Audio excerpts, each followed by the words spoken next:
afternoon, Miami Boat Show. Thank you for joining us. ACR Electronics here, leading survival gear manufacturer for boating, kayaking, surfing, anywhere you need us on the water. We are bringing together this fishing panel of friends and partners of ACR today because we want the boating community to start associating our brand as more of your lifestyle and just your everyday typical what you would pack in your bag before you hit the water. I'll keep it brief. My name's Nicole. I'm the Public Affairs Manager, and it's a pleasure to be here and have you all here in the audience. We have Ozzy from Operation Wet Vet co-hosting. We also have the ability of answering questions in Spanish, so if anybody is Spanish speaking and wants some good fishing tips, Captain O over here is available to help you. I will let the panelists run down the line and introduce themselves, but real quick, we have Debbie with Let's Go Fishing and Chris here. Chris, I'm just going to introduce myself if you don't mind, because he's my special guest. Chris is a bass fisherman, but more important to ACR, he's actually a survivor. He was out fishing with his friends, the Varels, who are here somewhere, and he actually used one of our products, and thank God he did, because here he is on our panel today. So thanks for joining us, Chris. And now I'll let you just go down the line and introduce yourselves and your specialties, and then we'll take it from there. Hey, good afternoon, everyone. Fishing fans, boaters. My name is Debbie Hansen. So I am a contract blogger for TakeMeFishing.org, and I'm also a freshwater fishing guide. So super excited to be here today and happy to answer any of your freshwater fishing questions. Good afternoon, guys. As Nicole mentioned, we're fortunate enough to be equipped with ACR Beacon.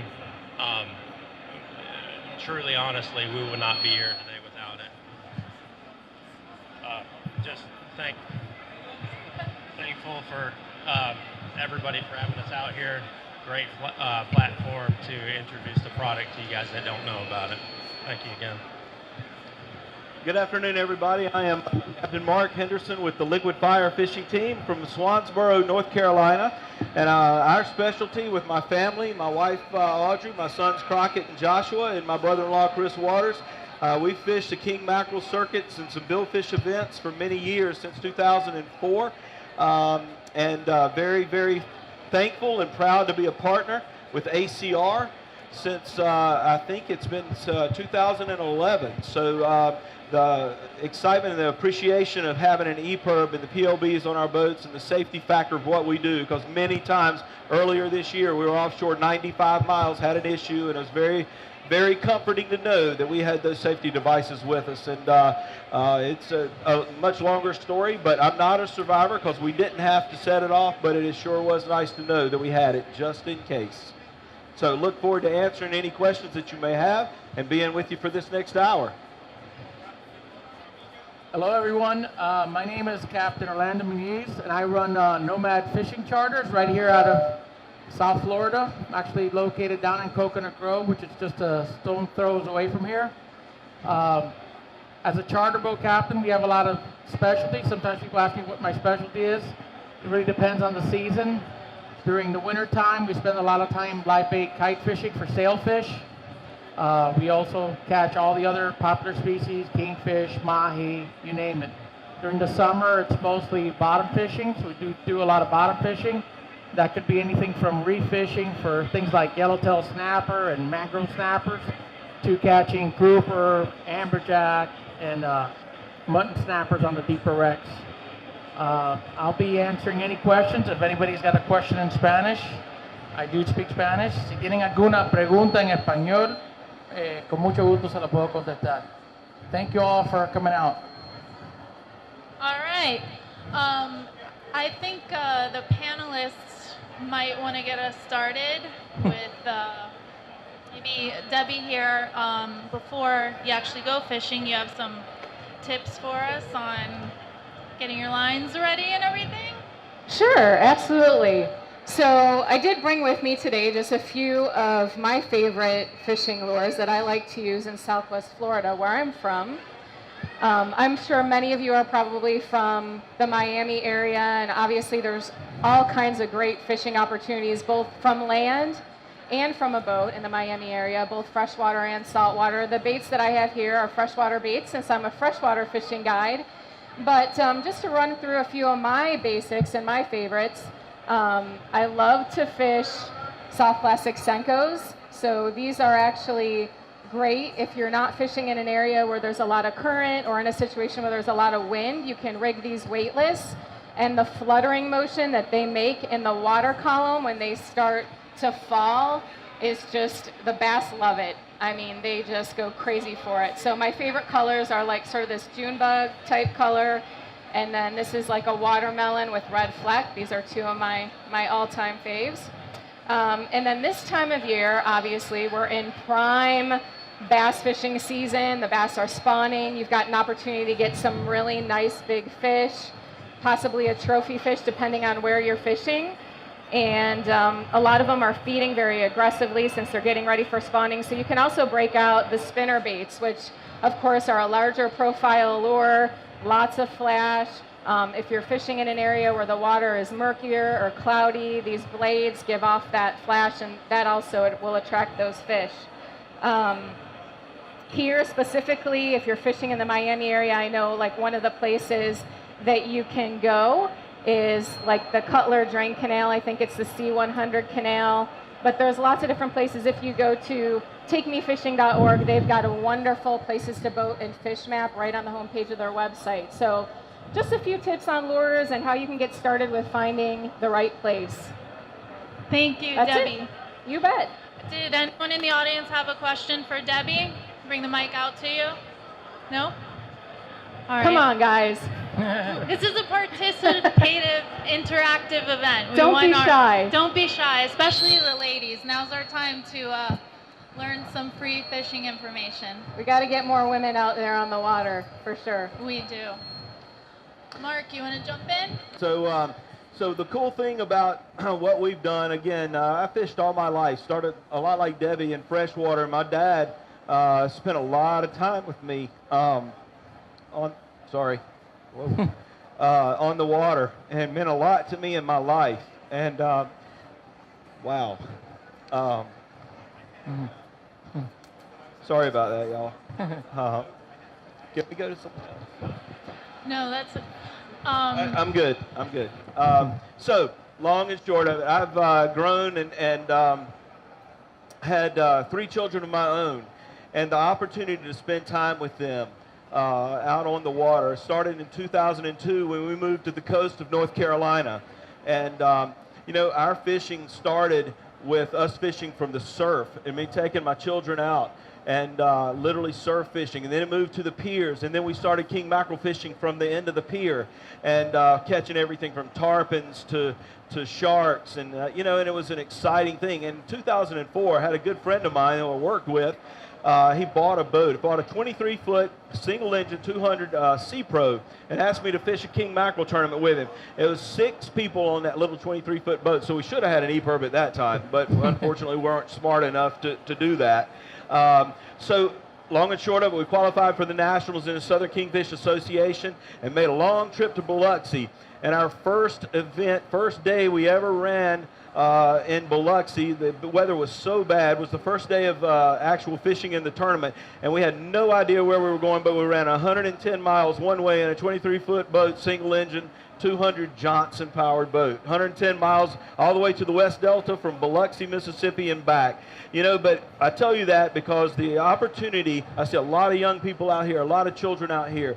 It's great that you're experiencing the Miami Boat Show, and it's great that your families have you out here. The more time that you can spend with your children, with your family, your parents, the better off you're going to be. The most important thing that you can have in the fishing and is experiencing that with others who care about you. And that's what our whole liquid fire fishing team has been about. It's been about a family experience. It's been about my children and my family being able to spend those time with me. And as an old guy, got to appreciate it more and more every day that we're able to go out. So we can talk about a lot of tactics and things like that. We've had our years of success and times of success, but the thing about fishing is you're going to have many days that aren't successful as well, and that's okay. The biggest thing, you get back on the bike, you jump back on, you start pedaling, because one of these days it'll happen for you and you win the race. So that's been my experience. I don't want to take up the whole time. We've got some great panelists here, and appreciate you being here, and please feel free to ask any questions that you may have. Sorry? Go ahead. I was going to actually flip over to Chris, because I know as a company at ACR, we've been getting a lot of inquiries and interest from the bass community.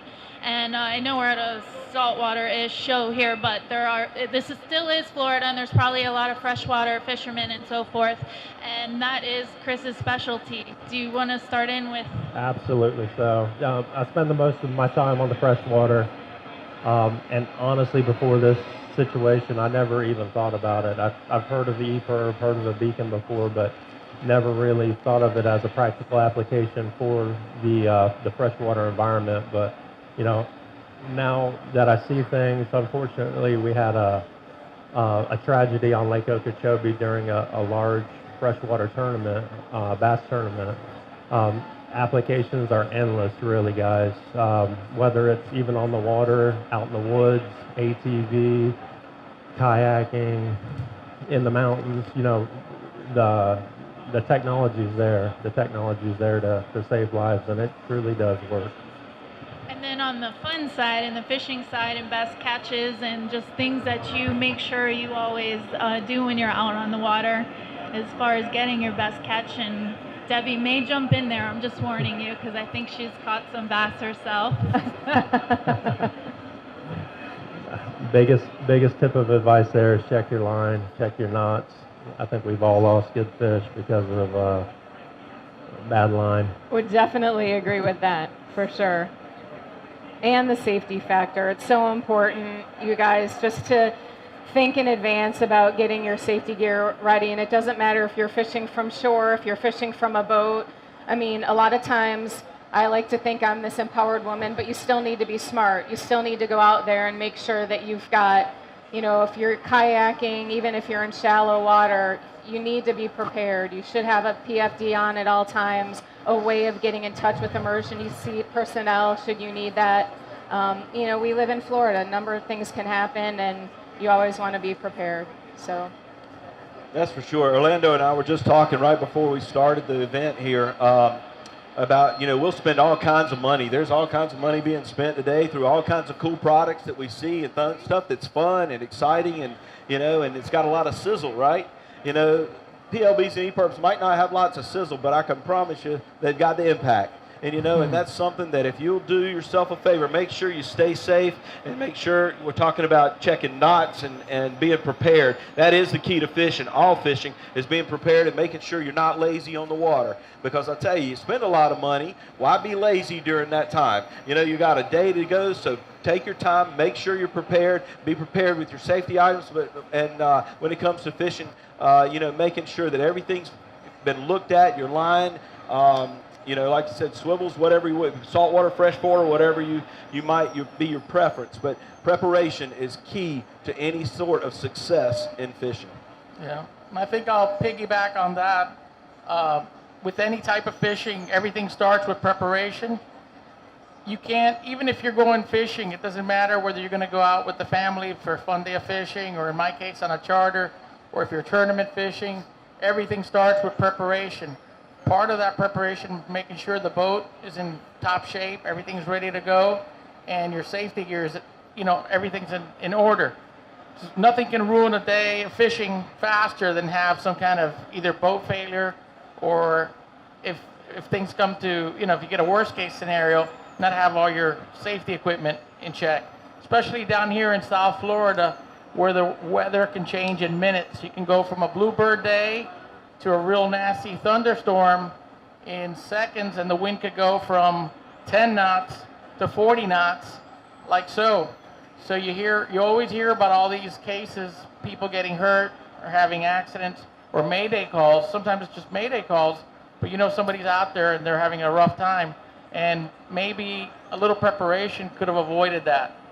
Like Mark was saying, we spent so much money and time on getting everything else ready, and sometimes we neglect the most important things, which are our safety gear.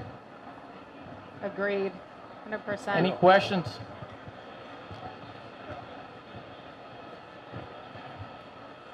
Yeah. And I think really just the importance of PFDs. A lot of times I see people who think to themselves, well, if I go out on the water and something happens, I'll put it on.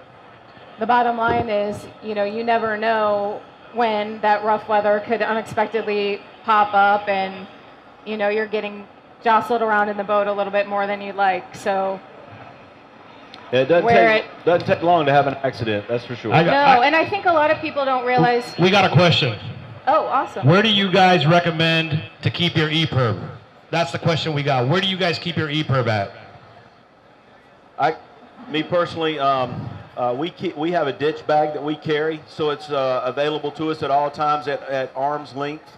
We have a big boat, so the opportunity to have one mounted as well is and I say big, it's 39-foot quad engine CV. So, have one mounted inside console. A lot of them can be mounted on outside of your console as well. But we keep ours handy with the in reach, arm's reach of it with a ditch bag, so that we can deploy it manually if we have to. We keep our PLBs in our seat and on our our personal flotation devices as well. I'd definitely say a key part of that is making sure everybody on the boat knows where that equipment's located.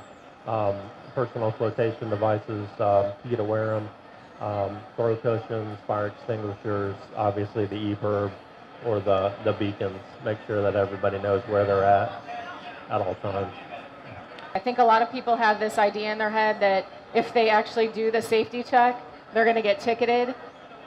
But that's not the point of it. The point of it is to check and make sure that your boat is properly outfitted with all the safety gear that you need for the particular type of vessel that you have. And I think that's true not just with the EPIRB, but also with life preservers, throwable devices, air horns, fire extinguishers. You want all that stuff to be accessible. You also want everybody on the boat to know where that may be, just in case something happens to the captain. Well, then what are the others going to do? They need to know how to operate the radio, in case of an emergency. God forbid something happened to the captain, now what? Especially in my case, where a lot of times I'm fishing with people never been out before. They have no clue. So they need to have an idea what to do in case of an emergency, should it arise. Chris, we have a question for you. How far out offshore were you when you had to get rescued? What was your situation? We were about 25 miles offshore, off the East Coast, Port Canaveral. Boat started taking on water. We believe that the live well pump failed. We had water that was coming in the boat. Seas picked up, as was mentioned before. It went from a fairly calm day to 1 to 2 foot seas, pretty spread out, 3 to 4 foot seas. So the boat continued to take on water. We got to a point where we couldn't maneuver anymore. And as was mentioned, it happens so quick. So having that plan, knowing where everything is, making sure that you're prepared yourself and everybody else is critical there. We spoke about the Coast Guard before. Lifesavers for sure. They were a blessing to us. Still remember the sight of the plane flying over us. The boat showed up, and a completely professional group of guys they were. Yeah. Mark and I were actually talking earlier about situations that arise, and even though I've never had to personally use my EPIRB, I had to have a couple close calls where, for whatever reason, maybe like in your case, a pump failure or something, that issue, a busted hose. You always think, do I have what I need to get through this, or am I gonna need it? But it's always nice to have it just in case. It's one of those things. You hope you don't ever have to use it. Mark, I have a question. Your family's growing and growing fast. What considerations are you putting in place for safe boating for the kids? Well, you know, it's been really cool because my children have grown up in it. Crockett, my youngest son, is actually a licensed captain, got his captain's license at 19, and really proud of that. You know, and I've got 3 grandchildren, and you know, so as they grow, the importance of making sure they got PFDs that you know, fit them, and making sure that we have all that safety gear, and you know, and you know, that they're prepared and we're prepared in case something were to happen, you know. And the biggest thing is that, you know, the safety aspect of it, that's huge for us, but making sure that they understand that the opportunity to spend time on the water and learning to love a sport and appreciating and respecting the environment in the way in which, you know, as long as we keep it healthy for our children and our children's children. I mean, that's critical. You respect what you catch. I eat fish. I don't mind killing a fish, but I don't kill more fish than I can eat, or if friends want it, and that kind of thing. So those types of things, and treating and teaching our children and our grandchildren how to truly appreciate what we have. And the more that we can do that, and the more that people pay attention to those small things, you know, the longer and the longevity of what we do is so good. It's so critical to make sure that everyone can be out here and enjoy it. I don't care if you're in North Carolina, Florida, it really, to Mexico, it doesn't really matter. I mean, it's all the things that we need to do to protect our environment and appreciate our families and friends and people that are in the industry, and all of you that are here who are so passionate about, well, you wouldn't be here if you weren't passionate about water sports and that kind of thing. So, you know, being able to appreciate that is just critical. And I think that's what I want to teach as a father and a grandfather. Those are the things that mean so much to me. I get emotional thinking about my dad and the things that he taught me, and it's things you can't replace. You know, there's nothing that you can replace, money or anything else. Nothing replaces the time that you have with your family and friends, and the ability to be out in something that God's given us, and we, you know how to appreciate. You know, it's pretty special. So true. I agree with you 100%, Mark. My grandfather taught me how to fish in the lakes of the Upper Peninsula of Michigan, and those are memories that I'll cherish forever.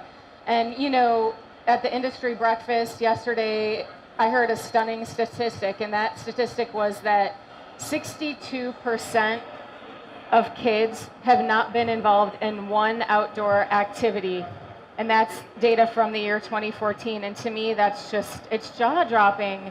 We need to keep our families, and we need to keep mentoring and get the next generation involved and educate them on safety, on our environment, on how to be better stewards of our environment, how to be conscious of conservation. Those things are so very important. But, you know, mentoring, I mean, and spending that time on the water, those are memories, outdoor experiences that kids will take with them for the rest of their lives. So, I know, I remember mine, you know, and when, right? You know, the opportunity to have just those special times, it's so good. And, you know, caught some great fish over the years. I mean, we've all had wonderful catches and things like that. So, you know, I mean, I kind of get into some of the fishing side of the things. I mean, I'd like to hear what some of these guys, what their biggest fish are, some of the crazy things that's happened to them on the water over the years. And, you know, so whatever you guys can I know you've caught over a 10-pound largemouth is what I hear. It was 10 pounds, 6 ounces. Not that I was, you know, paying close attention or anything.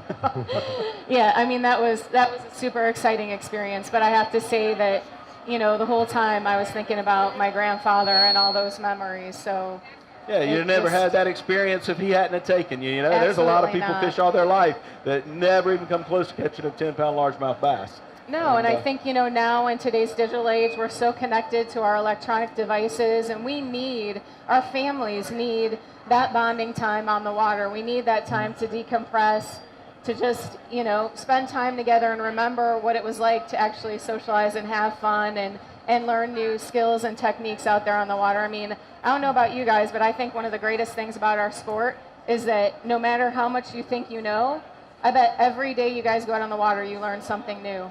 Every day. Oh, I learned stuff new from my son, my God, he's an amazing fisherman, way better fisherman than I'll ever be. And, you know, so it's cool for me to sit around and watch what the developments happened for him over the years. And you know, they teach me, he teaches me. I just get in the way. I'm the bilge boy now. I let them take care of all the fun stuff and all the fishing. So, you know, that's fun to watch. It's fun to see, you know. So much so. And Yeah. I have to say that you're absolutely right. The one thing I could assure you is that it's a never-ending process.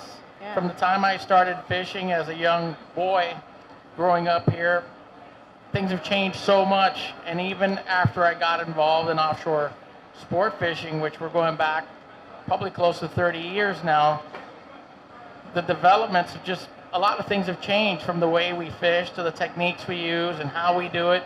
Everything's become faster, you know, tighter, more precise, technical. The electronics have totally changed the game.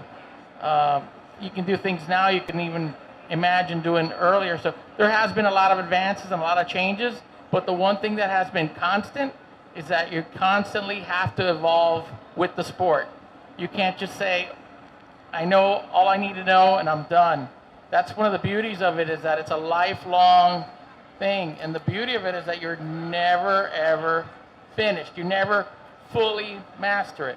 As a matter of fact, a lot of times when I meet somebody for the first time and fishing comes up, I usually like to see what they say. And usually if they tell me, oh, I know everything there is to know, that tells me right away they know nothing. When somebody says, well, I know some, but I've got a lot to learn, that usually means they're being honest with you, and they know enough to realize they don't know. Yeah. I'm not scared to touch a live bait, at least, right? Exactly, Yeah. exactly. Yeah. That's good stuff.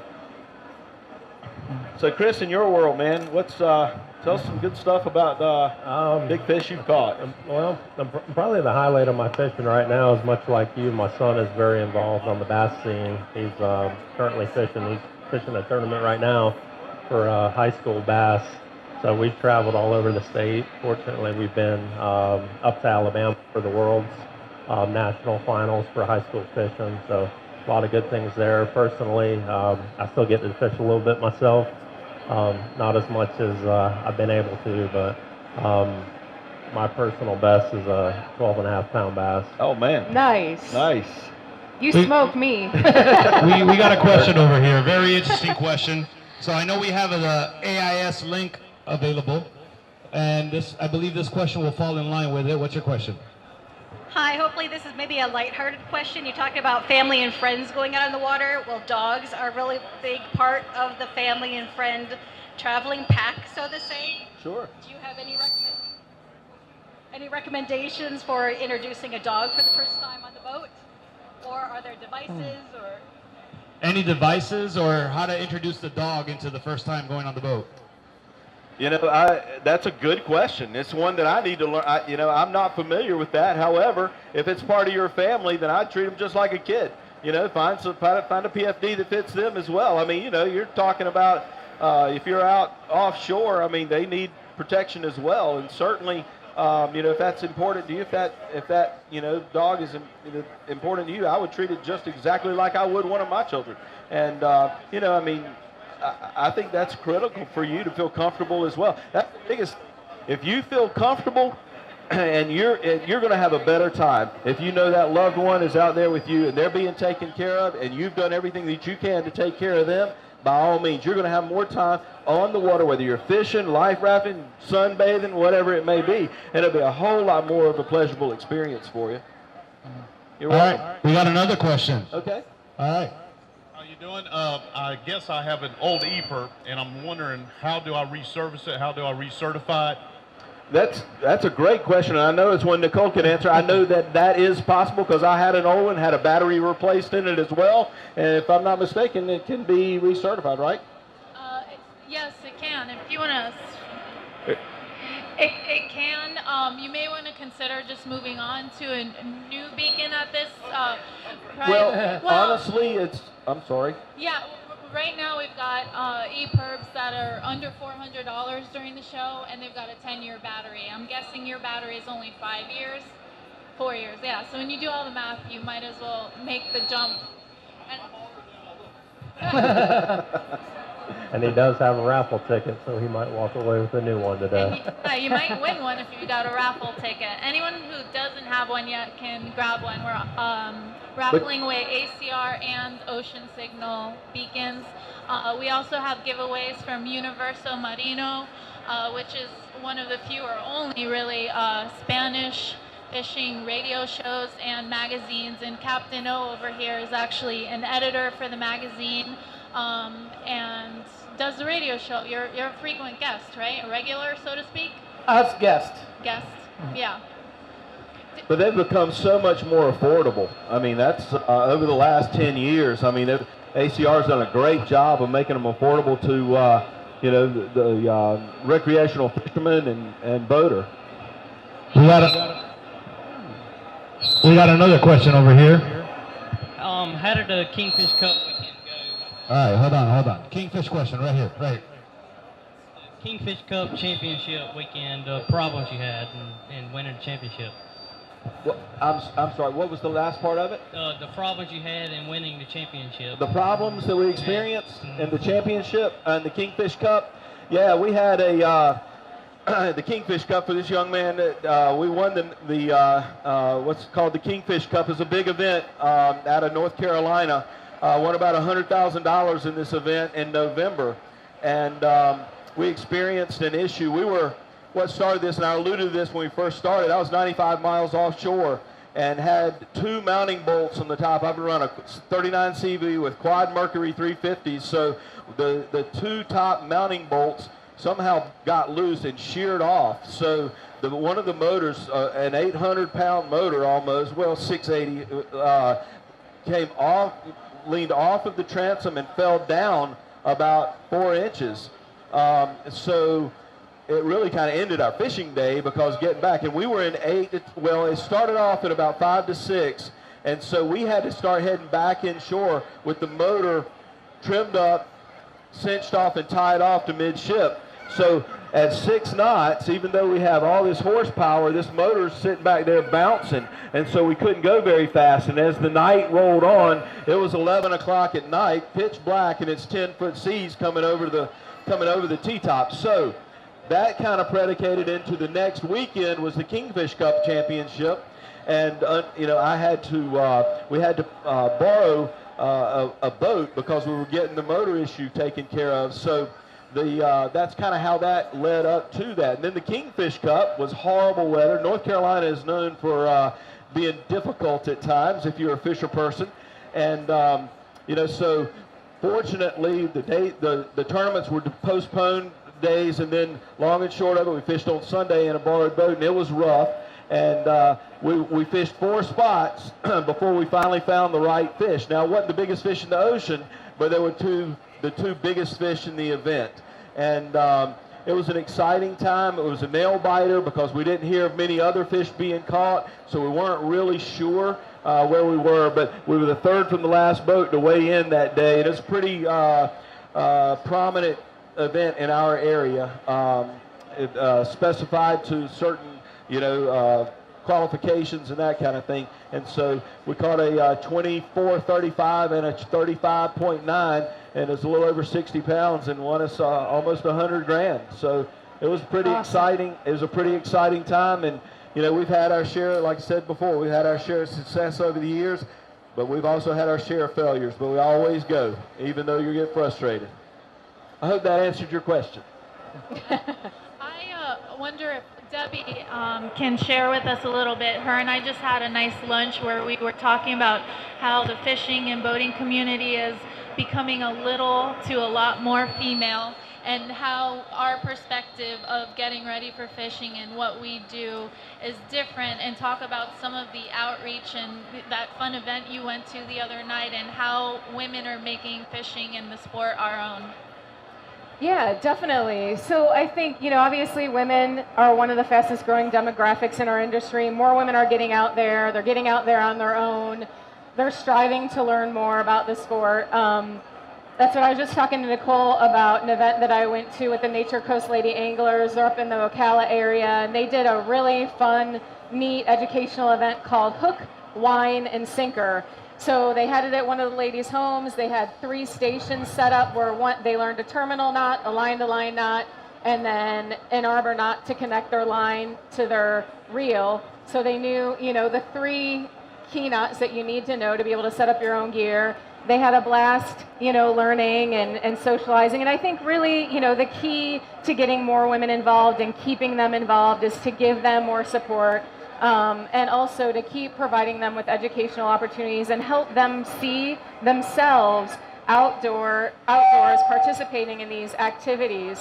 I think one of the things I shouldn't say a lot, I should say one of the things that some of us in this industry tend to do from time to time without even realizing it is we like to talk about a lot of the exciting fancy lures and techniques that we use, but when it comes down to it, fishing really can be so simple. And you don't need to have a lot of, expensive fancy gear to get started doing it. And you can just get out there. Most all of us, I know we were talking at lunch, and most all of us started fishing from shore when we were kids. And that just, like you were saying earlier, Orlando, it just kept progressing and evolves. And your quest to learn more becomes greater and greater, and you keep, your excitement level builds. And when you've got camaraderie and you've got other people to get out there on the water with and learn from, it just makes that much more of an impression. And I think that, we as the women that are in this industry, the ones that I see as being, really successful, one of their key philosophies is we got to keep mentoring each other and encouraging each other, and it's really so true. Also another cool thing about fishing, you get to see things that you watch on television. You watch the National Geo channel and things like that. We had a conference call earlier this week about this event that we're doing today and talked about some cool things that we've seen on the water. We've had an opportunity to see some things that you might not ever see. And I got to thinking about this as we were talking about it. Some of the most unusual or the coolest things we've seen. And I believe it was in 2005. My son Crockett, his memory is way better than mine, but we were across the shoals in Cape Lookout up in North Carolina. And we were out fishing for stripers, if I'm not mistaken, because the striped bass had come in, and which doesn't happen a lot right where we live in North Carolina, but they had that year. Well, we looked around, and at that time, we video and take a lot of photos now, but that time we didn't have video camera on the boat. But none of us will ever forget a great white shark swimming up to our boat. I had a 25-foot contender, and this thing was well over half the length of that. So we're probably talking about a fish that was 16 to 18 feet, huge girth, huge back. And you see that stuff on TV, you see Jaws and things like that, but those are the kinds of things that I might not ever get to see again. But you know what? You don't know unless you go. That's the one thing. I don't care if you're catching fish, looking for birds, it doesn't matter. There's so many things that you can see and enjoy on the water. And those are the experiences that stick with you for a long time. I remember those types of things better than I do if we won a tournament sometimes. And as far as images go, of course you always like seeing money in your bank account, but when it comes to the images of things and seeing a humpback whale breach and the tail come out of the water and catching those types of photos, we were out. Crockett and I were out in our bay boat. We got a 27-foot CV bay boat about 5 weeks ago.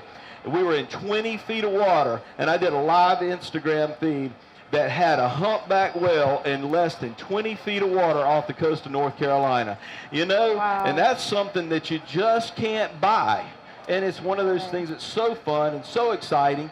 And, and that's the things that I experience. I talk a lot about family, but that's really what it was. I was with my kid. He's not a kid anymore. He's a grown man, 21 years old. But, it's like that country song. It's really, really fun to be out there. So do yourselves a favor. Get out on the water. Be prepared. Be safe, all these things. And it's a lot of fun, a lot of good opportunity. You're in a great place to experience a lot of things. Don't waste the money when you can put it into safety and making sure that you can enjoy it for years with your family.